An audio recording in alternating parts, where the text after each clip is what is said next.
What's up, guys, and welcome back to another video. This is going to be part 3 of the ongoing series, What If Civilization Started Over. So, where we left off, there was another big war, um, in this little region right here.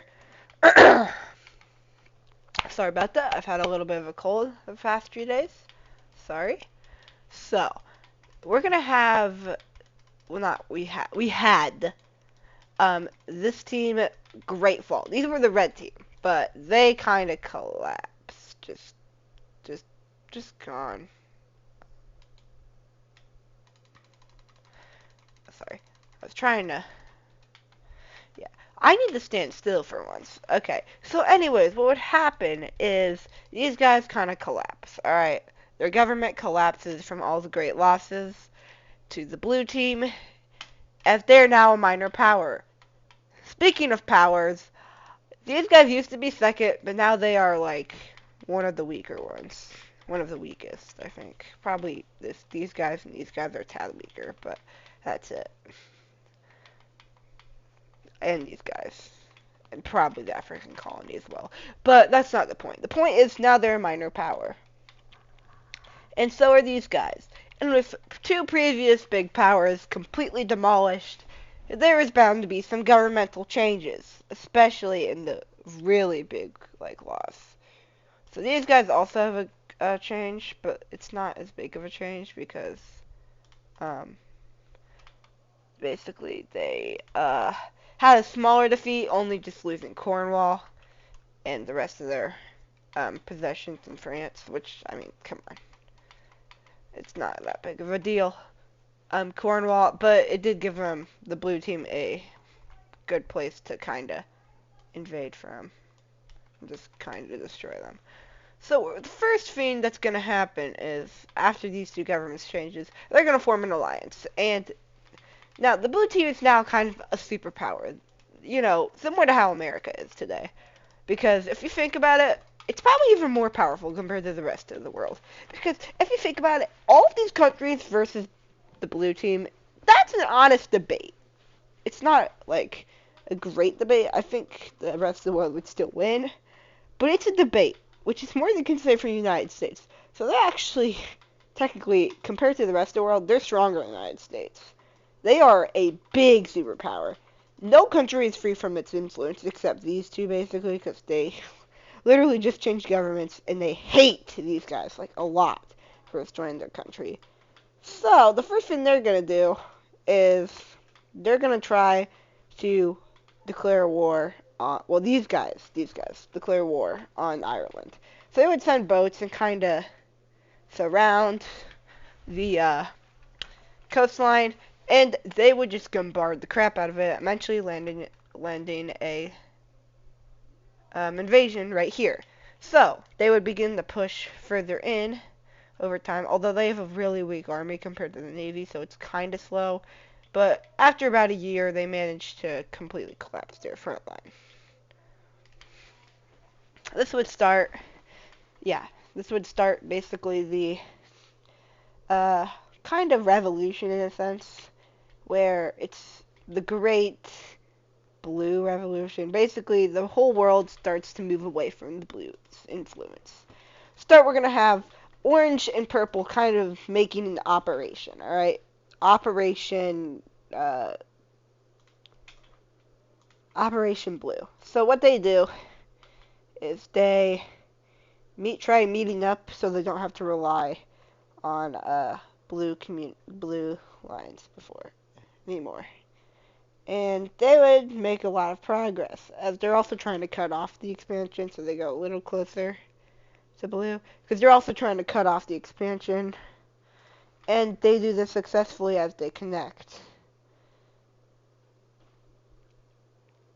So yeah, with that, these guys are cut off, so now they're a little mad. But they can't really justify war. Their citizens would not allow them to justify war over some barren land. Well, not barren, but over some land that doesn't even have any people in it. Although, these guys would definitely expand into this. And they would take it. They would take all of it. that they could really fast. They were trying to stop this from happening, but they were not fast enough, as these guys barely made it. Barely managed to connect. Next little revolt is like these guys. So purple kinda Alright, they break relations in a sense with the blue team significantly. Now it's more neutral instead of a strong ally. Now, with blue's influence kinda dwindling, they decide that the best way to assert dominance is war. So, who are they gonna declare war on? These guys. Yes. I know, it's kinda dumb, but they just wanted a small victory that wouldn't take very long. And they do that, just kinda wiping it out pretty easily. It was already basically a blue puppet anyways. In response to this, the international community is very mad. And we actually are going to have a coalition form against these guys. So, it would be boom, boom, boom, and boom. All the 4 of these guys would declare war on the blue team. And with that, it would leave grounds for a lot to happen. So the first thing that's going to happen is this is going to get broken. Alright, because these guys already have a strong military presence as they're kind of trying to plan. However, these guys would try linking up again from in a more secure location, and they would do this successfully. So yeah, that's nice. Although blue would move to try doing that again.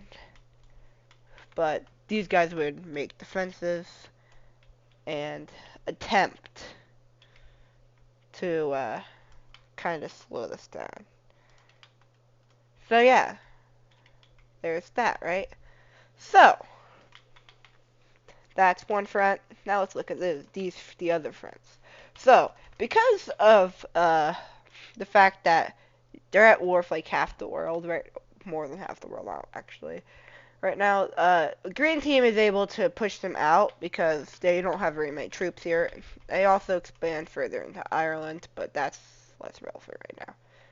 But they do that. These guys would also join in the war, actually, pretty shortly after it starts.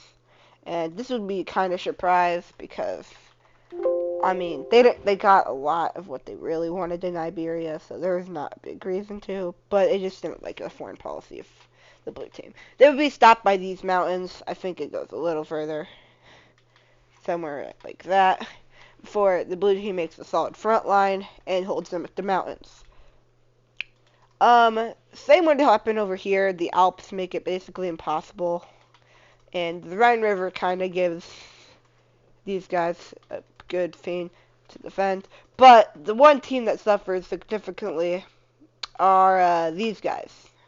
However, they were preparing for this, so they don't actually lose very much, as you would expect. They only lose this much. Now, why is that? These guys were prepared. They were mass militaristic guys after they lost all their land. This is because they decided if they weren't going to get their land back, they would have to take it by force, right? Well, so actually a huge operation to try slowing down the advance because they knew they were going to win eventually. They were just trying to bide for time while the world can mobilize and eventually destroy the blue team because they're at war with basically everyone, so they're going to lose eventually. So they try something like that to maybe slow it down. It's kind of successful because they do get pushed back, but not fully, and they manage to push it back on all sides. And meanwhile, the orange team kind of pushes up through the Rhine River and manages to make a solid front line here. However, because of this, so combination of this team and this team's naval forces kind of block all trade, actually kind of block all naval operations. I mean, they weren't going to make much trade anyways. They kind of block over here, so they can't trade with these guys. And the blue team's economy is now suffering a lot due to having literally no trade. So actually landing is here. landing is made. And this landing would basically turn the tide of the war. Because now there's two more fronts that both teams have to handle. Now one would get actually annihilated. Would be um, this one. It would get pushed back out to sea. But this one would not. So they kind of push further in until... Because on the flat plains, there's going to be a lot of advancements. Very extreme advancements. As they can't keep going back and forth with their own military operations. Fort Greene makes a breakthrough, manages to connect with the Brown team. Now, this would be broken up, but they managed to secure the information of each other's plans, so they would fall back to their original position, but now with much more intel on each other's plans. So because of this, they managed to strategically target weak points in their defenses and make two more landings, which kind of managed to spread out and encircle most of the defenses on the coast, with now a solid front line that's not moving at all, now set up. Meanwhile, these guys managed to kind of make a boom and to just kind of go around the mountains and threaten encirclement eventually, so they have to fall back. But they managed to kind of push these guys out a bit, like that kind of. So, yeah. So next thing that would happen in this war is the final big strike for these guys. It would be over here, because the Alps, these guys were collapsing on all fronts now, and they would manage, and they only had one saving grace, and that was this one. But now it's falling back as well, because, well, they just don't have enough troops to kind of output anything, any sort of defense. And now they're in the lowlands as well. And because of how flat this terrain is, it wouldn't really be too difficult to further push into the region, and every nation would take its fair share before the final collapse of the blue team when the capital is taken by this team. But hold on, let me draw the final borders before surrender. The final borders before surrender are something like, I don't know, this. Alright, this is what it would look like. So as you can see, the blue team did eventually fall. Now we're going to have to write a treaty for this. It's going to be a long one. So you can skip if you want. Don't though, because this is going to look a lot different. So to start, we're going to have the brown team getting a lot of their former lands, although not all of it. They're going to have something like this. The blue team is going to maintain some of their power, but not all of it. So, yeah. So now, they probably have something like this. Actually, no. Something more like this would happen. Now, over here, they would get a lot less than this. Alright, they would not get much of it. But in exchange, they would definitely get this little peninsula, which I forgot to mention, but it did kind of get taken. Although it was a strong fort, so it did last a while. Yeah, and the final state to actually get a benefit is a surprise, because they didn't even participate in the war, but these guys actually get something. They get, basically, modern-day Monaco, and a lot of the areas surrounding it. So that's nice, right? These guys also during the war kind of did this. Speaking of other countries that weren't in the war that managed to expand, these guys made a lot of expansions, although they're careful about going south, so they mostly moved north. Yes, this is a really long war, so these guys made a lot of expansions. Some other people that expand are these guys, to a far less extent. Oh yeah, I actually forgot about Orange, kinda. They get some of this, too.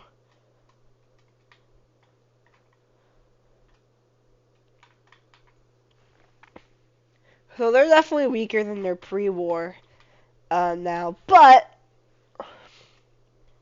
they do still have a lot. They're still probably stronger than these two. Still have that dynamic of being roughly equal. And now these guys are a minor power, but on the upper scale of minor powers. Now the new major powers are now green, orange, purple, and these guys. These guys are the four major powers. So, yeah, that happens. And also, we're going to have to cover every single state that was not involved in their expansion because they would have obviously made some expansions. I already did these guys, but in the Cyan. But I forgot about these guys, which kind of settled a lot on these. And I actually kind of completely forgot about these guys too. They would get a lot of land as well. Probably something like this. They don't go too far into the Sahara. So, yeah. And then finally, these guys probably the group that would make the biggest expansion compared to their landmass. Actually, no. These guys probably and these guys. But these guys would make a pretty major expansion in that time. Because, although, don't get me wrong, basically all of this stuff is very low populated. It would take like 2 or 3 generations for it to actually become semi-populated. So, yeah, that's that. But, obviously, we're not going to just start with one big war and that's it for the episode. Obviously not. Alright, that wouldn't make sense.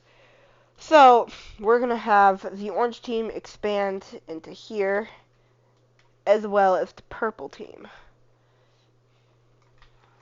Because with their newfound great power status, they are going to expand east a lot. Because they're like, who's going to stop us? However, as they move south, there is a new group breaking off of the purple team, and these ones are successful in their rebellion as they kind of have a lot of support internationally. Because, they're pretty big already. They can have some of these guys just break off. That's probably a bad color, though. Well, very similar to a different one. Way too similar to a different one. Too similar to their family country. Hold on. It's hard to find a lot of colors for this. Okay. It's a little similar, but you can tell the difference, right? Yeah, pretty easily. Okay. And these guys would basically claim all of this. In reality, they wouldn't have much of this, actually. They'd probably have, like, just this area. But, like, they didn't care too much. And we're actually going to have our first contact of the cyan and orange team. And the purple team and the orange team are allies. So I did tell about this. But by this point, it's a rebellion that's like 5 generations old. Like 5 generations ago, the purple team had a civil war, and in that time, a big colony escaped over here and kind of settled. But like their great-great-grandparents at this point were the criminals who were not even criminals, just Civil War people. At this point, it probably didn't matter. So they didn't care too much. Because they aren't really a dictatorship. So yeah, there's that. The green team would begin to kind of finish up the colonization. Now they would basically, of the Great Britain, they would basically claim all of this. So we're just going to write it as theirs because nobody else is going to even try claiming it. However, Ireland does have another rebellion, but this one is less successful. We're gonna say for this color, and they kind of claim something like this, but they are pretty fastly crushed. However, they managed to make a fort line right here, and they managed to push up before losing this. And now it's just kind of complicated. Another group kind of goes here. And the green team, they kind of managed to crush these slowly. But eventually it's not worth their time, so they kind of just let them keep, like, this little area.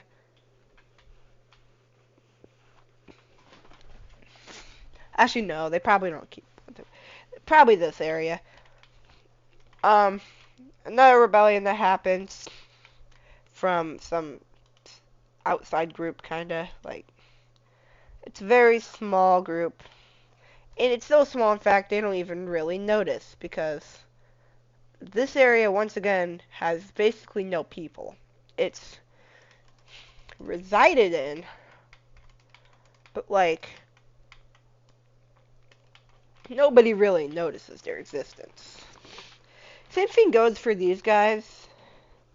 Not these guys. Same thing goes for these guys. It's not too populated yet, although they do notice for them because it's a little populated, but not really too much. These guys eventually would make a landing on Crete, and also the discovery of Anatolia, and hence the Asian continent is made. Also, most of the islands in the Aegean Sea are discovered and settled. So, yeah. That happens. Nice. I believe we might actually call it a day for this now. So, yeah. Actually, one last thing that's gonna happen is, um, these guys would expand further here. And then the final thing I'm gonna have happen this episode is we're gonna have basically, a large group of people sail down and form a colony in Egypt. But it's not part of this team. In fact, they just kind of move down the Nile further and further. And they kind of loosely settle some of this, but not really too well. And that's probably where... Oh yeah, and Cyprus has its own little group of people settle it. Nice. Actually, you know what? I'm gonna make that a different color. I'm gonna make that. Yeah. Nice. So that's. Yeah. That's nice. I don't really know what to say. Oh. Well, yeah, I guess I showed you guys how I make my thumbnails. I kind of just take a picture of this. Goodbye.